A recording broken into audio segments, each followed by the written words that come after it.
What's up, guys? This is the Asian Pitbull here, and welcome to my WWE Smackdown Watch or Skip.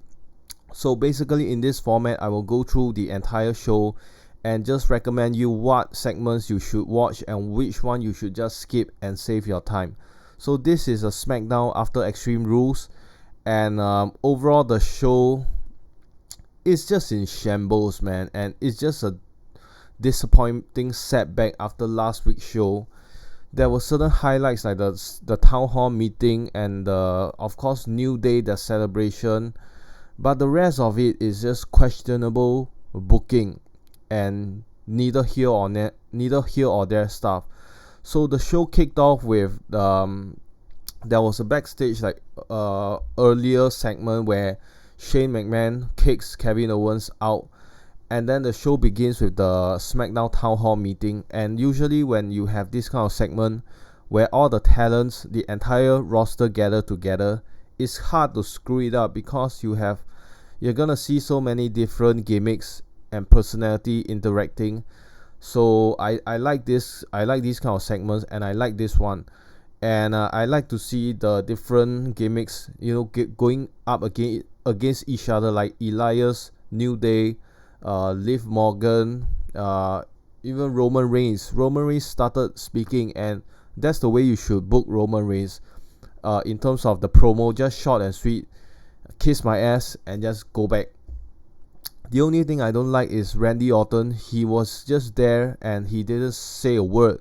He was just there like a jobber. You'd think that a legend, 20 years in the business, I know he doesn't speak much, but come on, man, then what's the purpose of just having him stand there like just another jobber? Anyway, so what's the point of this town hall anyway?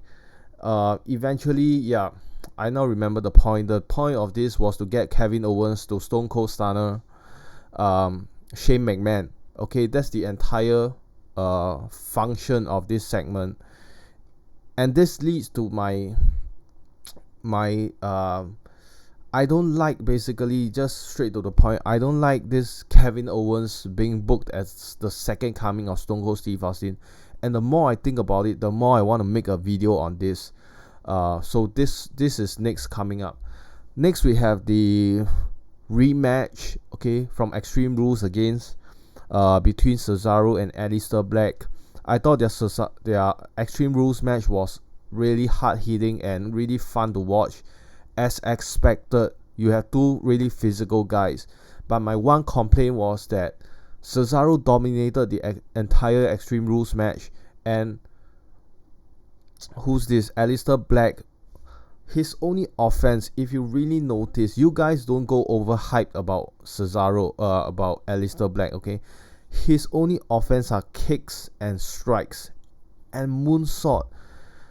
And I want to spend a little bit time talking about this. But then, in this match itself, this rematch, Aleister Black went over again. But this was a ridiculously short match.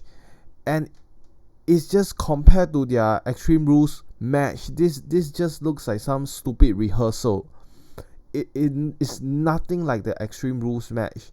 And the thing is, what's next? They're just gonna drop Cesaro to Aleister Black. I mean, given these two, they could easily have a best of 7 series, and people would love to watch that. Okay, given their hard-hitting style and their chemistry, and book them carefully. Aleister Black wins, then after Cesaro wins, then Aleister maybe has to win again, then Cesaro, then finally they have their blow-off match. But what's the point of this if you just have Cesaro job to Aleister Black again? And there's another complaint I want to talk about, is that Cesaro is still a big nerd. It is like management, besides his in-ring work, just doesn't give a damn about making him a badass at all. And he himself is already a nerd, having a nerd personality. Just that's the reason why he'll stay in mid-card forever, because he doesn't have a personality of a star or a badass. In the previous town hall meeting, I left this out, that Cesaro is a nerd because he actually came out after everyone left and he wants a rematch. And just, it's about body language. Okay, it's about body language and the tone of your voice and all that. So if I recall, he was just basically his same Cesaro voice, same Cesaro delivery, and then after he's supposed to be badass, coming back as a badass sort of heel, dominating, destructive character, right? And he, after Shane McMahon grants him the match, he's just like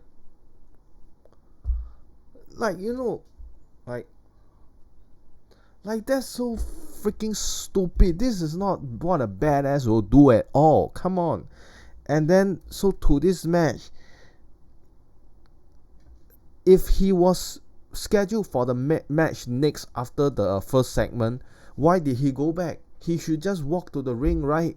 Why did he go back and come out again? That's so stupid.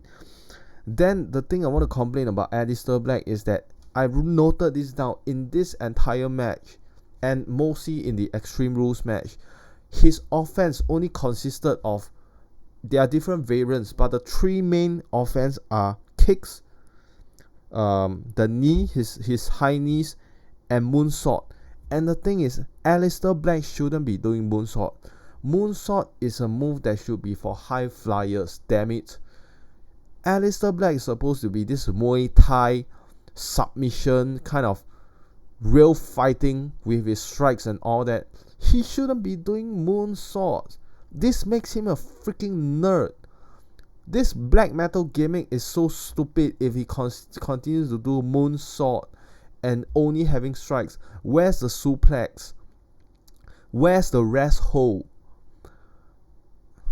It seems that he can only use his legs. How stupid is that? I'm gonna go deep into this in another video. But next we have Liv Morgan with a question mark. So this is like Liv Morgan's little push. And she goes one-on-one against Flair, and this is just like kind of like showcasing what she can do. And I applaud the effort to let her have a post-match, even though she lost, have like a post-match promo. The attitude was that she ripped off who's this Corey Graves headset, and supposedly cuts a promo, but guess what, she only says one sentence. This is just a stupidity. Can't you just give her like 2 minutes to like kind of shoot on what's happening, or just flesh out her character? She basically just says one sentence: the next time I'm back, I'm gonna be real. And what does that even mean? Oh my god, the fucking stupid writing on this is terrible. This is a throwaway match. You just skip it except for the announcement of Bayley, who's gonna face Ember Moon, who's apparently the next title contender.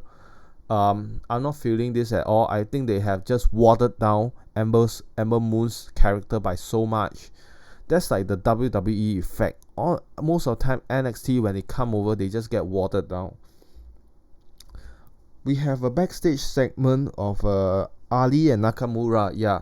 And basically I should categorize this under the backstage segment, but watch it if you want to. It's just like a 30-second, nothing happening. I can just tell you this and you go, oh, okay. Nothing happening. So Ali is like the next contender for Intercontinental Championship. Just no interest at all, man. What's this? Okay, finally the highlight of this, and seems like highlight of SmackDown, is watching New Day. And this is the first time they come out all three as champions.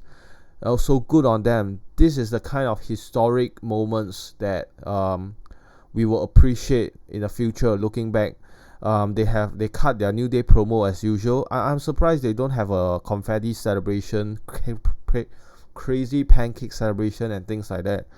But I'm happy for them. Okay, followed New Day's journey from 5 years ago. They deserve every bit of it. Although the person on the other end of the stick, Samoa Joe, doesn't deserve to be the one to lose for the WWE title match. So anyway, D-Bry comes out. Supposedly he's gonna make the announcement. No, he's not gonna retire, but he doesn't say a damn word. I don't like this kind of segments where They come out and they don't say anything. It pisses me off. I remember it pissed me off a lot last time. Jericho, for consecutive I think 2 weeks, he doesn't say a thing when he comes back. That's just stupid to me. I don't care how much the management likes it. It's just stupid. You have someone come out and don't say a word. How stupid is that? And then Joe comes out. Randy Orton comes out. Joe is just a main event jobber now. I'm so disappointed. Elias comes out also. Who cares? Randy Orton. What's that? Randy Orton said something funny. Randy Orton says like, you're gonna be destroyed by the 3 most destructive letters RK, and he stops there. The crowd already knows it's RKO. But then Xavier overheard Xavier say RK what? RK what? That's just funny.